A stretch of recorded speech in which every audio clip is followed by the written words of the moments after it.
Hello అండి, అందరికీ wife of సూర్య కథకు స్వాగతం. ముందుగా మీ అందరికీ చాలా చాలా థ్యాంక్స్ అండి. నేను రాసినటువంటి ఈ కథను ఎంత బాగా ఆదరిస్తున్నందుకు మీ అందరికీ నేను మరొకసారి కృతజ్ఞతలు తెలుపుకుంటున్నానండి. ఈ కథను పూర్తిగా విన్న తర్వాత మీకు నచ్చినట్లయితే తప్పకుండా లైక్ చేయండి. అదేవిధంగా సబ్స్క్రైబ్ చేసుకుని మన ఛానల్ని ఎంకరేజ్ చేయవలసిందిగా మనస్ఫూర్తిగా కోరుకుంటున్నానండి. మరిక ఆలస్యం చేయకుండా కథలోకి వెళ్దాం. చందు తన పిల్లలతో కలిసి అద్దె ఇంటికి వీరన్న ఆటోలో చేరుకుంటుంది. వీరన్న, కాస్త ఈ సామాను లోపలికి తీసుకువెళ్ళటానికి నాకు కొంచెం సహాయం చేస్తావా అంటుంది. అయ్యో, మంచి మాటే అమ్మా, మీరు ఎలా ప్రక్కకు నిల్చోండి అని చందుని ప్రక్కన నిల్చోమని సామాను అంతా లోపలికి తీసుకువెళ్ళి పెట్టేస్తాడు.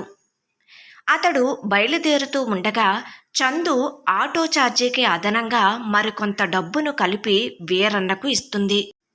వీరన్న ఆ డబ్బును తీసుకుంటూ, అమ్మా చందు, రోజు స్కూలుకి తీసుకువెళ్ళటానికి ఇక్కడికే రమ్మంటారా అని ప్రశ్నిస్తాడు. అవును వీరన్న అంటూ పిల్లలు ఇద్దరిని దగ్గరకు తీసుకుంటూ అంటుంది చందు.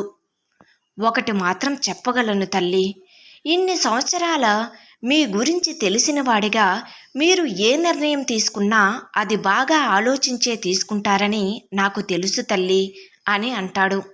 చందు అవును అన్నట్టుగా నిలువుగా తలను ఊపుతుంది. సరే అమ్మా అని చెప్పి అతడు బయలుదేరుతాడు. చందు పిల్లలు ఇద్దరినీ తీసుకుని అద్దె ఇంటిలోకి అడుగు పెడుతుంది. ఇంటి యజమాని వృద్ధ దంపతులు తాతగారు అమ్మమ్మగారు చందుని చిరునవ్వుతో ఆహ్వానిస్తారు. అమ్మా, నీ పేరు ఏంటి? చంద్రిక తాతగారు. అందరూ చందు అని పిలుస్తారు.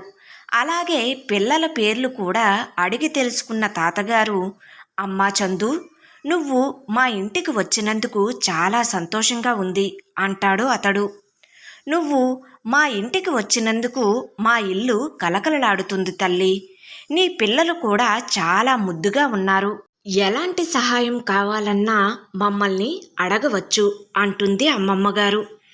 మీరు నాకు ఇంతగా ధైర్యాన్ని ఇచ్చినందుకు చాలా కృతజ్ఞతలు. నేను ఇక్కడ సంతోషంగా నా పిల్లలతో కలిసి ఉండగలను అనే నమ్మకం కుదిరింది అని తన సంతోషాన్ని వ్యక్తపరుస్తుంది చందు.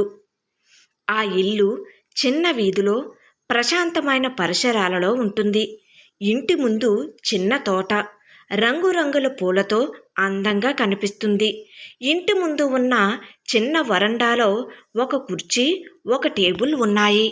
ఇంటి లోపల 2 గదులు ఉన్నాయి.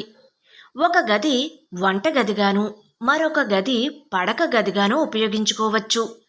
ఇంటి వరండాకు కొంచెం బయటకు స్నానాల గది ఉంది. పిల్లలు ఇద్దరూ కొత్త ఇంటిని చూసి ఆనందంగా గెంతుతున్నారు. చిన్ను బంటు ఇంటి చుట్టూ తిరుగుతూ కొత్త ప్రదేశాన్ని చూస్తూ ఉన్నారు. చందు పిల్లల బట్టలు, ఆట వస్తువులను ఒక గదిలో సర్దుతూ ఉంటుంది. అమ్మమ్మగారు వంటగదిలో టీ తయారు చేస్తూ చందుతో మాట్లాడుతూ, అమ్మా చందు, నువ్వు స్కూలులో పనిచేస్తున్నా అన్నావుగా అంటుంది. అవును అమ్మమ్మగారు అంటుంది చందు. నీకు ఏం భయం లేదమ్మా, నేను తాతగారు నీకు సహాయంగా ఉంటాం అంటుంది ఆమె. సరే అమ్మమ్మగారు, మీకు చాలా కృతజ్ఞతలు అంటుంది చందు. సాయంత్రం వంట చేసి పిల్లలు ఇద్దరికి భోజనముని తినిపించి వాళ్ళు ఇద్దరిని గదిలో నిద్రపుస్తూ ఉండగా చిన్ను చిన్న వయసులోనే తల్లి చందుని పెద్ద ప్రశ్న వేస్తుంది. అమ్మా అమ్మా, మనం ఇక్కడికి వచ్చేసాంగా, నాన్న ఎప్పుడు మన దగ్గరికి వస్తారు? ఎప్పుడు అడిగినా నువ్వు ఏదో ఒక సాకు చెప్తున్నావు, నాన్న వస్తాడు అని. నేను ఇప్పటికి వచ్చి ఒక్కసారి కూడా నాన్నను చూడలేదు, మరి ఎప్పుడు వస్తారు అని అమాయకంగా అడుగుతుంది. ఆ మాటలు విన్న చందు గుండె బరువెక్కుతుంది. చిన్నుకి నిజం ఎలా చెప్పను?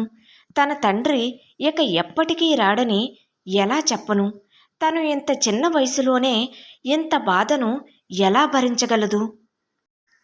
నా బిడ్డకు నేను ఏం సమాధానం చెప్పాలి? నా జీవితంలో జరిగిన చేదు నిజాలను తను ఎలా అర్థం చేసుకుంటుంది అంటూ ఆమె కళ్ళ నుండి వస్తున్న కన్నీళ్లు చిన్ను ముఖంపై పడతాయి. చిన్ను వయసులో చిన్నదైనా తన తల్లి బాధను అర్థం చేసుకుంటుంది. తల్లి ఒడిలో నుంచి లేచి తన చిట్టి చేతులతో తల్లి కన్నీళ్లు తుడుస్తూ, అమ్మా, నువ్వు ఏడవకు. నాన్న రాకపోయినా పర్వాలేదమ్మా. నేను ఎప్పుడూ నాన్న కోసం అడగను. నువ్వు ఎలా చెబితే అలా వింటానమ్మా అంటుంది చిన్ను.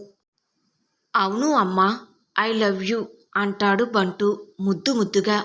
ఆ మాటలు వినిన చందు పిల్లలు ఇద్దరిని గట్టిగా తన గుండెలకు హత్తుకుని ముద్దులు పెడుతుంది. మీరు నా బంగారాలు అంటూ తన కన్నీళ్లను తుడుచుకుంటూ, సరే రండి, నిద్రపోదురు అంటూ తిరిగి ఇద్దరిని తన చెరో తొడకాలుపై పడుకోబెట్టుకుంటుంది. అమ్మ ఎందుకు ఏడుస్తుందో నాకు తెలుసు. నాన్న మమ్మల్ని వదిలి వెళ్ళిపోయారు. కానీ నేను అమ్మను ఒంటరిగా వదలకూడదు. నేను అమ్మ చెప్పినట్లు బాగా చదువుకుని పెద్ద అయ్యాక జాబ్ చేసి అమ్మను తమ్ముడును బాగా చూసుకుంటాను అని తన చిట్టి మనసులో అనుకుంటుంది మన చిన్ను. చందు మంచం ప్రక్కన ఉన్న కిటికీలో నుండి బయటకు చూస్తూ తన భవిష్యత్తు గురించి ఆలోచిస్తూ ఉంటుంది. వైఫ్ ఆఫ్ సూర్య కథ కొనసాగుతుంది. కథ ఎలా ఉంది అనేది మీరు కామెంట్ సెక్షన్లో తెలియజేసినట్లయితే చాలా హ్యాపీగా ఫీల్ అవుతానండి. ఈ కథలో ఉన్నటువంటి పాత్రలు, సన్నివేశాలు, సందర్భాలు అన్నీ కూడా కల్పితమేయని మీ అందరికీ మరొకసారి తెలియజేసుకుంటున్నానండి. Thank you.